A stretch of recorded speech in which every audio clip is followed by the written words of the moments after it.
할렐루야. 7월 12일 화요일 아까비 시간이 돌아왔습니다. 오늘은 히브리서 8장 1절부터 13절의 말씀으로 함께 은혜를 나누도록 하겠습니다.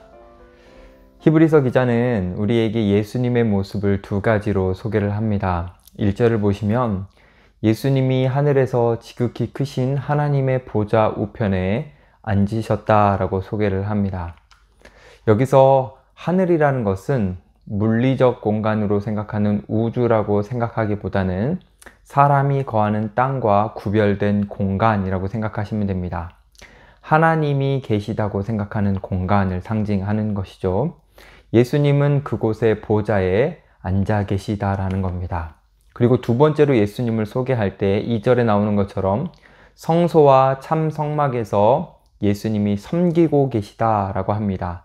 즉 예수님은 하늘 보좌 우편에 앉아 계신 분이기도 하고 하늘에 있는 성소에서 섬기고 계신 분이라고 소개를 하는 것입니다. 히브리서 기자는 왜 예수님을 이렇게 소개했을까요? 예수님이 대제사장이심을 알려주고 싶었던 것입니다. 예수님이 기존에 있던 대제사장들과는 다른 특별한 대제사장이심을 알려주고 싶었던 것입니다. 그래서 히브리서 기자는 기존에 있던 대제사장과 비교하여 예수님이 얼마나 특별한 대제사장이신지를 세 가지의 주제를 가지고 설명을 이어갑니다.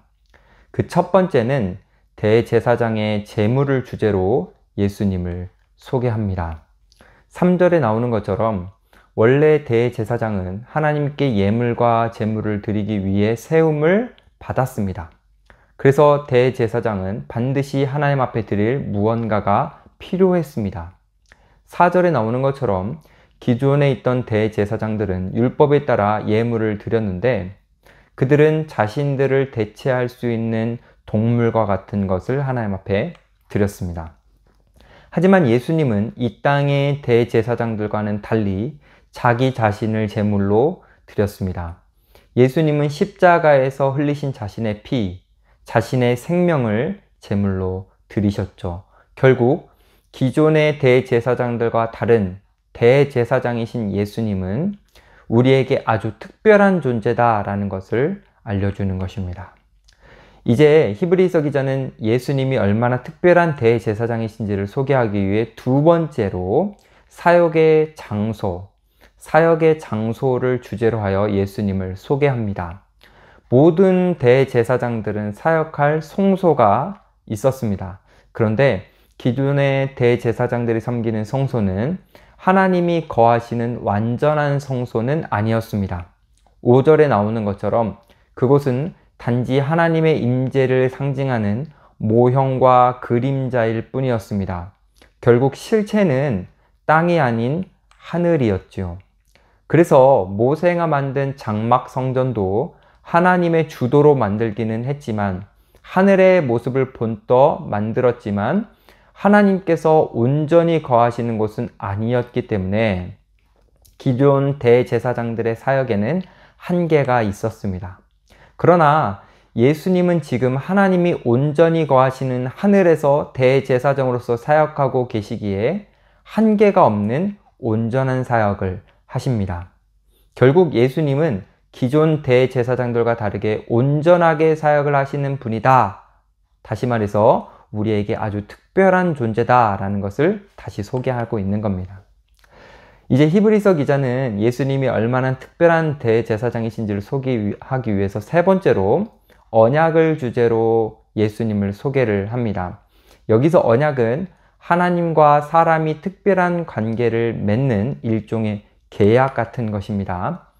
하나님은 아브라함과 언약을 맺으실 때에 그 아브라함은 개인이었기 때문에 직접 언약을 맺으셨지만 이스라엘이라는 민족과 집단으로 언약을 맺으실 때는 중재자를 사용하셨습니다. 그래서 중재자 역할을 했던 모세가 하나님과 이스라엘이 언약을 맺는 것을 주관했었지요.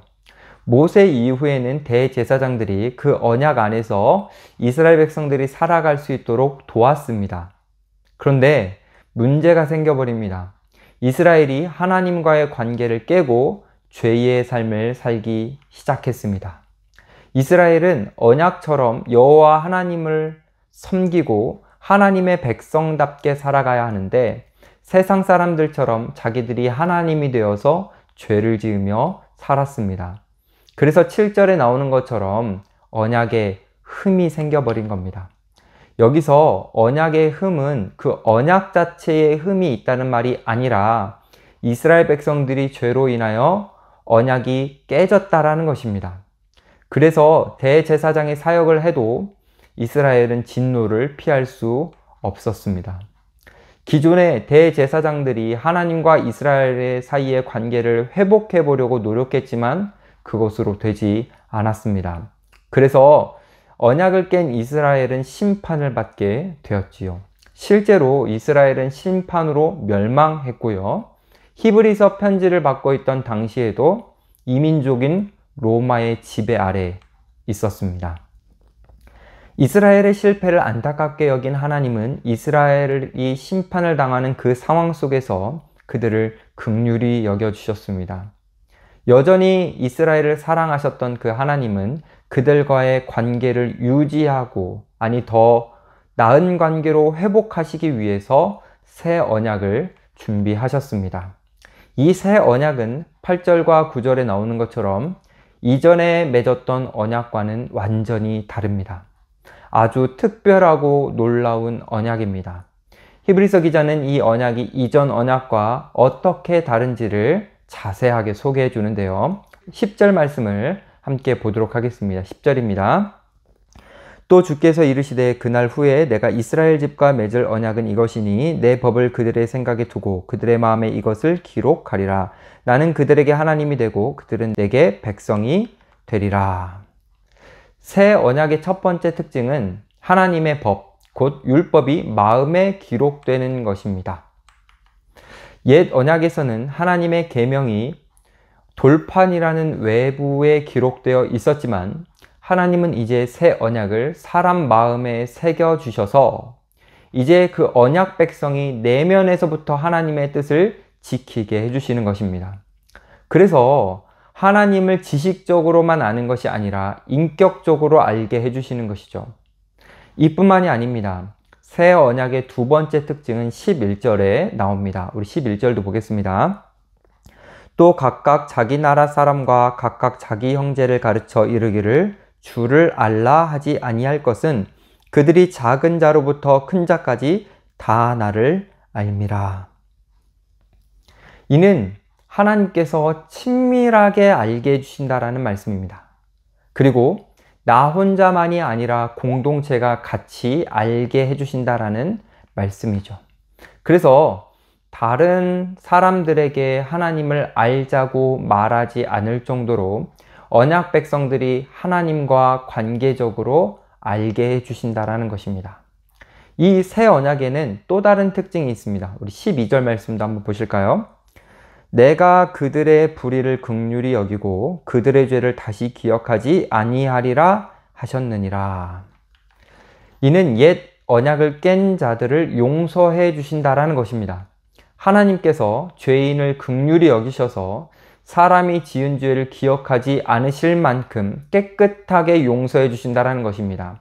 이를 통해 이제 새 언약 안에 있는 자들은 더 이상 죄를 짓지 않을 수 있도록 죄를 미워하는 백성들이 되게 해 주신다라는 의미입니다. 그래서 이런 특징이 있기 때문에 13절에 나오는 것처럼 새 언약은 옛 언약이 낡아 없어지게 할 정도로 옛 언약의 특징을 그리고 한계를 뛰어넘는 아주 좋은 것입니다. 정리하면 새 언약 안에 있다라는 것은 우리가 말로 다 표현할 수 없는 어마어마한 축복인 것이죠. 여기서 우리는 기억할 것이 있습니다. 이스라엘이 하나님과 언약을 맺을 때에 모세라는 중재자가 있었던 것처럼 새 언약을 맺는 우리도 중재자가 있다는 것입니다. 즉 6절에 나오는 것처럼 예수님은 우리의 대제사장이 되어주셔서 감히 우리는 하나님과 언약을 맺을 수 없는 존재이지만 예수님을 통하여 이렇게 좋은 새 언약을 맺을 수 있다라는 것입니다. 그래서 결국 히브리서 기자가 우리에게 주는 메시지는 바로 이것입니다. 1절 상반절을 보시면 이렇게 나오죠. 지금 우리가 하는 말의 요점은 이러한 대제사장이 우리에게 있다는 것이라. 이것이 핵심입니다. 옛 언약의 중보자였던 모세도 대단했는데 그 모세는 이스라엘을 떠났습니다. 하지만 모세보다 훨씬 특별하신 예수님께서 우리를 떠나지 않고 하늘 성소에서 우리를 위해 지금도 대제사장으로서 사역하고 계시다라는 것입니다. 예수님이 지금 우리와 함께하고 계시다라는 것이죠. 히브리서 기자는 이것을 왜 강조할까요? 왜 예수님을 계속해서 강조하고 있을까요? 히브리서가 기록된 시기에 많은 성도들이 복음에서 멀어지고 있었습니다. 세상의 유혹이 거세고 신앙을 지키기 어려울 정도로 고난이 많았습니다. 그래서 히브리서 기자는 힘든 삶을 살고 있는 성도들에게 예수님이 함께하고 계시니 진리에서 멀어지지 말라고 권면하는 것입니다. 세상의 파도가 거세나 새 언약의 중재자인 예수님이 하늘 성소에서 도와주고 계시니 파도에 밀리지 말고 새 언약 안에서 잘 버티라는 것입니다. 이는 우리에게도 하는 권면입니다. 우리 삶에 불어오는 크고 작은 파도에 우리는 몸을 맡기며 살아가는 것이 아니라 예수님을 붙들고 새 언약에서 벗어나지 않아야 한다는 것입니다. 우리 마음에 새겨주시는 그 진리를 붙들고 하루하루가 힘겨울지라도 믿음으로 살아가라는 것입니다. 그렇게 할 수 있는 것은 우리가 붙잡을 수 있는 대제사장이신 예수님이 우리에게 있기 때문입니다. 성도님 여러분, 파도처럼 밀려오는 세상의 유혹에 휩쓸리지 마시고 우리의 대제사장이신 예수님을 붙잡고 진리 위에 서서 끝까지 새 언약 안에 거하는 우리 모두가 되기를 소망합니다. 그래서 여호와 하나님이 진정으로 우리의 하나님이 되시고 우리는 그분의 백성답게 살아갈 수 있기를 간절히 소망합니다. 기도하겠습니다. 하나님 아버지 감사합니다. 우리에게 대제사장 예수 그리스도를 보내주시고 우리가 그분을 붙잡고 살아갈 수 있도록 도와주셔서 감사합니다.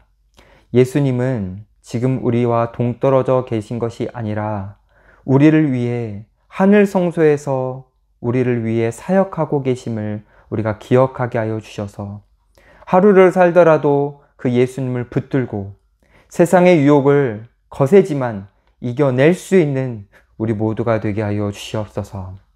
우리가 예상하지 못한 세상의 파고가 우리에게 다가올 때에 세상의 사람들처럼 그 파도에 우리의 인생을 맡기며 세상처럼 살아가는 것이 아니라 그 파도를 거스르고 진리 위에 서서 담대하게 믿음으로 살아가는 우리 모두가 되게 하여 주시옵소서. 이를 위해 오늘 우리가 이 말씀을 붙들겠사오니 이 말씀을 붙들고 결단하는 모든 성도들 위해 주님과 함께 살아가는 그 영광을 허락하여 주시옵소서. 감사드리며 예수님의 이름으로 기도드립니다. 아멘. 감사합니다. 오늘도 이 말씀과 함께 승리하는 하루 보내시기 바랍니다. 감사합니다.